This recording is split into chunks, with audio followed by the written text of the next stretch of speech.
Hey guys, welcome back to our new blog. তো সাংভি এখানে মামার বাড়িতে ঢুকতে না ঢুকতে একবারে কাঁচার খেয়ে পড়লো, পাটা স্লিপ খেয়ে দুম করে পড়ে গেছে। তো তারপরে এখন চলে এসেছি মায়েদের বাড়িতে। এখন এখানে লাঞ্চ করব। এখন বাজে 2:30। আর দিদি আজই ডেকেছে বনু বলে, বনু ঘুমাচ্ছিল, একদম ঝেড়ে মেরে উঠে পড়েছে। উঠে আর দিদির কলেজে চলে আসছে।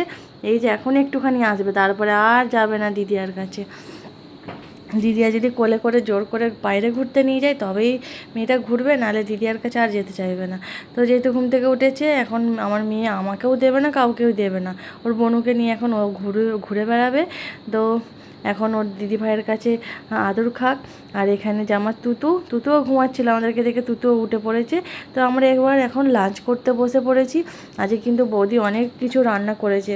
এখানে করেছে মাছের ডিমের বড়া, পেঁয়াজ দিয়ে, দারুণ খেতে হয়েছিল। আর আমি এমনিতেও মাছের ডিমের বড়া খেতে খুবই ভালোবাসি। আর তারপরে করেছিল এখানে ছোট মাছ দিয়ে পুঁই শাকের তরকারি, কাঁঠালের দানা ফানা দিয়ে, আর আলু দিয়ে, বড়ি দিয়ে, সজনা ডাঁটা দিয়ে একটা তরকারি, করলা ভাজা, আমড়ার চাটনি, পাঁপড় ভাজা।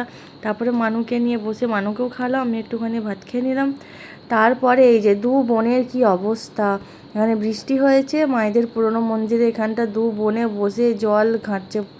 আর ওদেরকে যে তুলে নিয়ে আসা হচ্ছে, কিছুতেই উঠবে না। এই যে ছোটোটার কান্না দেখে যাও, এত কাঁদছে মেয়েটা, কিছুতেই উঠবে না। ও এখনও ওরকম জল ঘেঁটে যাবে। তো দুজনকে জোর করে তোলা নিয়ে আসা হয়েছে, যে মেয়েটার প্যান্টের অবস্থা। আর জল ঘাঁটবে, জল ঘাঁটবে, জল ঘাঁটবে, চলো চলো চলো, জল ঘাঁটবে, জল ঘাঁটবে, জল ঘাঁটবে, চলো চলো।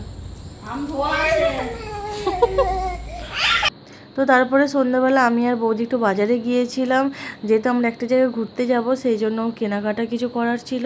তো সমস্ত কিছু কেনাকাটা করা আমাদের কমপ্লিট হয়ে গেছে। সেটা নেক্সট ভিডিওতে দেখাবো যে কী কেনাকাটা করলাম। আর এখানে মামামকে ঘুম পাড়িয়ে দিয়েছি।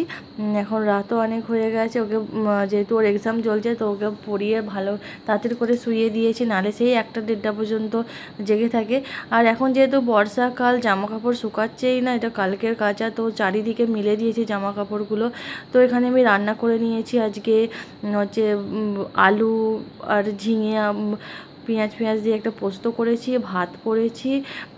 আর ওখানে কী করলাম, একটা ইলিশ মাছ ভেজেছিলাম, আর বেগুনের ভর্তা করেছিলাম, আর গরম গরম ভাত খেয়ে নিলাম। তো এবার ঘুমাতে যেতে হবে, চুলটা একটু ভালো করে তেল মেখে বেঁধে নেবো। তো আজকের মতো ভিডিওটা এই পর্যন্ত। গুড নাইট সবাইকে, কেমন লাগলো জানাবেন।